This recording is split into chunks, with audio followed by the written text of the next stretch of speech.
Desde estafar al capo de la mafia más temido en la historia de los Estados Unidos, venderle a incautos una máquina falsa que duplicaba billetes, estafar banqueros, ser arrestado, liberado y que le pagasen por las molestias ocasionadas. Y finalmente la historia que nos compete el día de hoy, vender la Torre Eiffel, no una, sino 2 veces. Esta es la historia de Victor Lustig, el mayor estafador del siglo XX.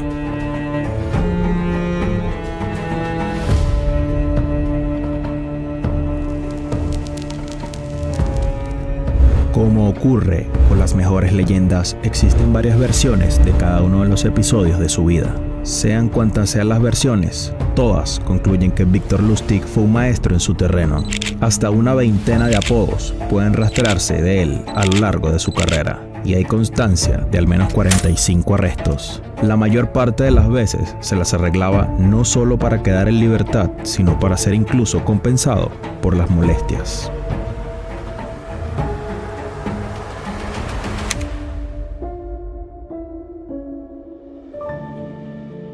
Nacido el 4 de enero en Hosting, en la actual República Checa. Su padre, alcalde de aquella ciudad, lo envió a estudiar a Alemania y a Francia.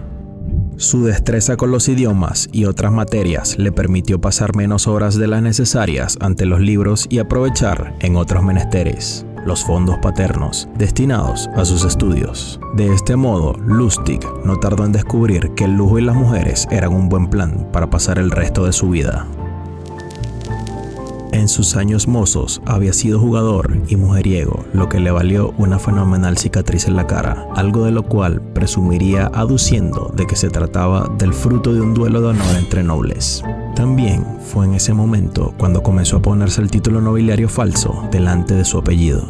El conde von Lustig invertía su dinero comprando pasajes en los cruceros que recorrían las costas de Europa o en los transatlánticos que iban a Nueva York, siempre en primera clase, donde aprovechando el obligado del ocio de la navegación, jugaba al póker con otros pasajeros. Unas veces les ganaba y otras fingía perder. Los invitaba a cenar y a tomar champán, agasajaba a sus mujeres y solo al final del viaje, cuando se había ganado su confianza, los desplumaba. El falso novato de póker se hacía con todas las apuestas a su favor.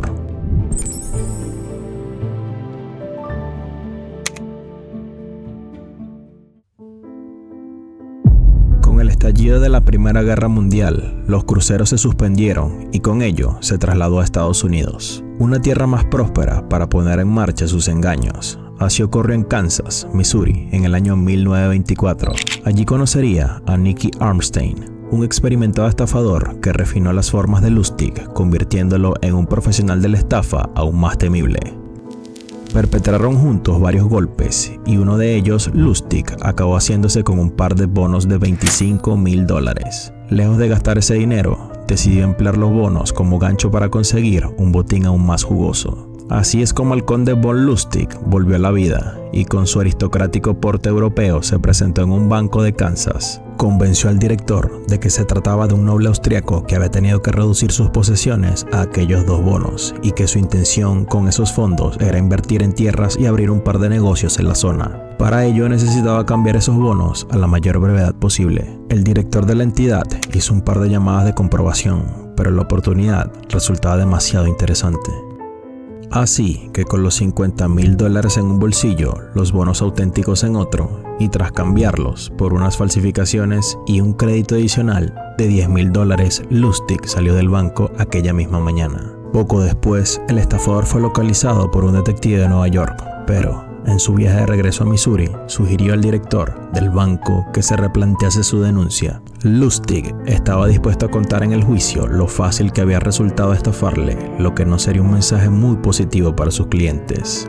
El director acabó claudicando e incluso tuvo que añadir $1,000 para compensar las molestias sufridas, a cambio de que el estafador no hablara con la prensa. Aquel fue el primer gran golpe de Lustig.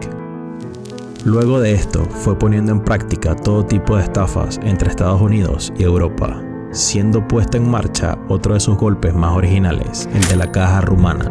Se trataba de un invento sin precedentes que supuestamente copiaba billetes. Su funcionamiento era extremadamente sencillo. Se introdució un billete de $100 y la máquina ofrecía una réplica en perfecto curso legal. El truco se encontraba que el artefacto tardaba de 6 a 8 horas en hacer su trabajo y escupir la reproducción. Así que Lustig lo cargaba con varios billetes auténticos y buscaba al ingenuo de turno. Le hacía una demostración y le llevaban billetes resultantes a algún banco para cotejar que eran auténticos. Convencido, el ingenuo pagaba la cantidad solicitada por Lustig, quien en último momento fingía un repentino arrepentimiento y se negaba a vender, lo cual hacía el trato aún más jugoso para el estafado. Con el dinero en su poder, el estafador se daba la fuga con él y al menos con 16 a 24 horas de ventaja, el tiempo que tardaba la máquina en expulsar los únicos billetes que contenía en su interior.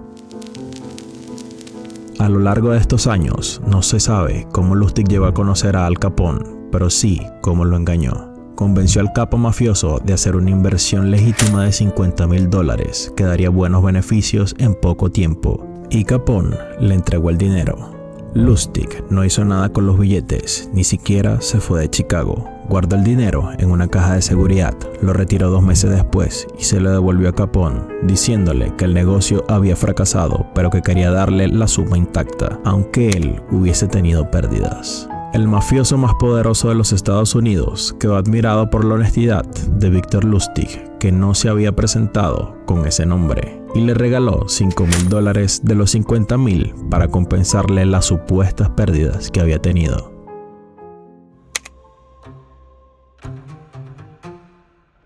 Un año después, para el año 1925, el conde que no era conde ya había llevado también a puerto algunas estafas relacionadas con la falsificación de billetes.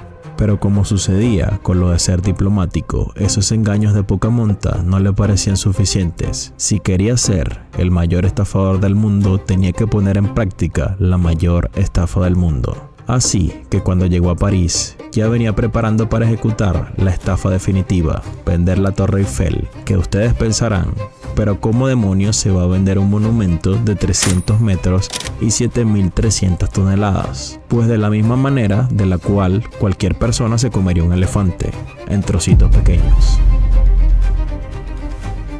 Lustig planeaba vender el monumento por partes y como chatarra, porque en el año 1925 la Torre Eiffel no era exactamente el símbolo intocable que es ahora, ya que más bien era una carísima molestia para la ciudad.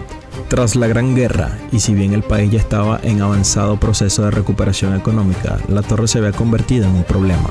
El mantenimiento de los roblones y las juntas, su limpieza constante, sus pintados y repintados, el engrasado de los ascensores, todo eso era carísimo. Lo era hasta tal punto que por la sociedad parisense circulaba el rumor de que antes o después iban a desmontar la torre.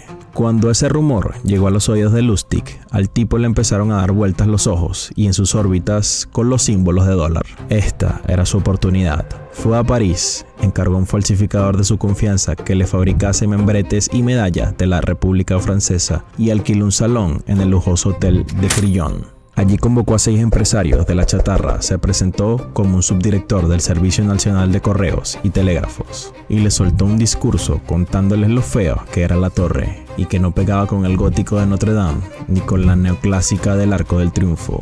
Y tras la cháchara les dijo que si bien el asunto era alto secreto y no debían contárselo a nadie, el gobierno estaba decidido a desmontar y venderla como chatarra. Y así soltó el anzuelo. Ese suculento contrato sería para el empresario que pujase más alto por las 7.300 toneladas de hierro. Es cierto que hace 100 años la gente era más ingenua, pero no era idiota. Así que la mayoría de los chatarreros pensaron, y con razón, que el tipo elegante con la cicatriz en la cara los estaba intentando estafar. Sin embargo, hubo uno que mordió el anzuelo, André Poisson. Como Lustig sabía que la estafa perfecta es aquella en la que el estafado se cree el hombre más inteligente de la habitación, enseguida detectó que Poisson iba de listo, de muy listo. El empresario deslizó que haría lo que fuese necesario para conseguir el contrato y como un francotirador, Lustig supo que ese era el momento exacto en el cual apretar el gatillo. Si está realmente dispuesto a hacer lo que sea necesario, quizá usted y yo podamos llegar a un acuerdo personal. Poisson entendió enseguida de qué iba el tema y le pagó 70.000 francos en calidad de soborno para asegurarse el contrato. Lustig aceptó, se estrecharon las manos y hasta la próxima. Hasta la próxima, que por supuesto no llegó nunca, ya que el estafador se fugó con el dinero sabiendo que el pardillo nunca abriría la boca, pues eso le descubriría como un sobornador. Pero la cosa no quedó allí, ya que Lustig era un hombre verdaderamente insatisfecho. Y en vista de que la estafa más grande de la historia había funcionado una vez, decidió que haría que funcionase una segunda. Y dicho y hecho, un año más tarde volvió a París y volvió a convocar a un grupo de empresarios de la chatarra. Unos diferentes a los primeros, claro está, con la intención de volverlos a contar la misma historia. Esta vez la cosa fue más fluida, demasiado fluida, tan fluida que de hecho, en realidad, era una trampa de la policía. Unas pocas horas antes de la pantomima, un soplón informa a Lustig de lo que le esperaba en el hotel, y así que nuestro entrañable estafador terminó abordando un transatlántico y se largó a los Estados Unidos.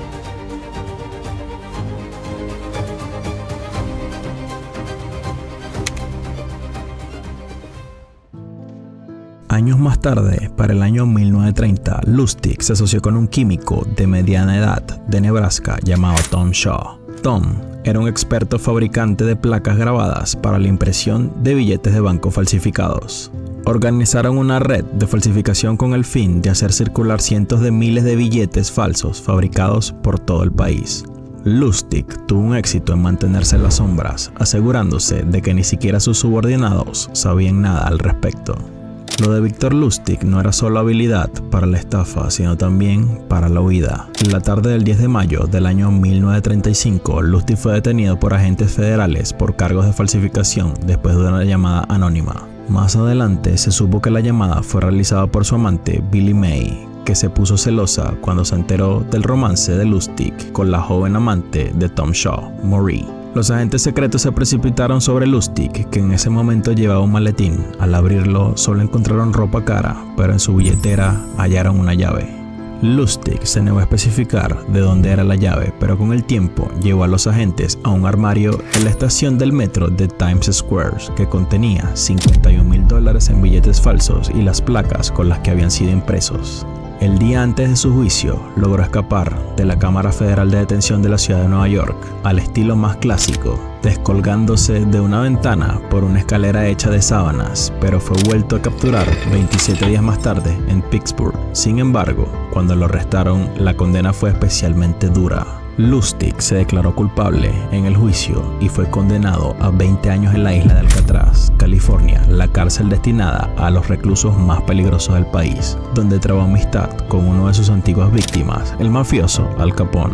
Victor Lustig falleció en prisión en 1947 a los 57 años como consecuencia de una neumonía. El conde que no era conde. Sus estafas más famosas se basaron en explotar los deseos más ocultos de sus víctimas. Reconocimiento, codicia, impaciencia. Cada debilidad podía ser leída por Victor Lustig y explotarla a su favor. El hombre al cual nunca se supo siquiera su verdadero nombre, pero el cual por siempre será recordado.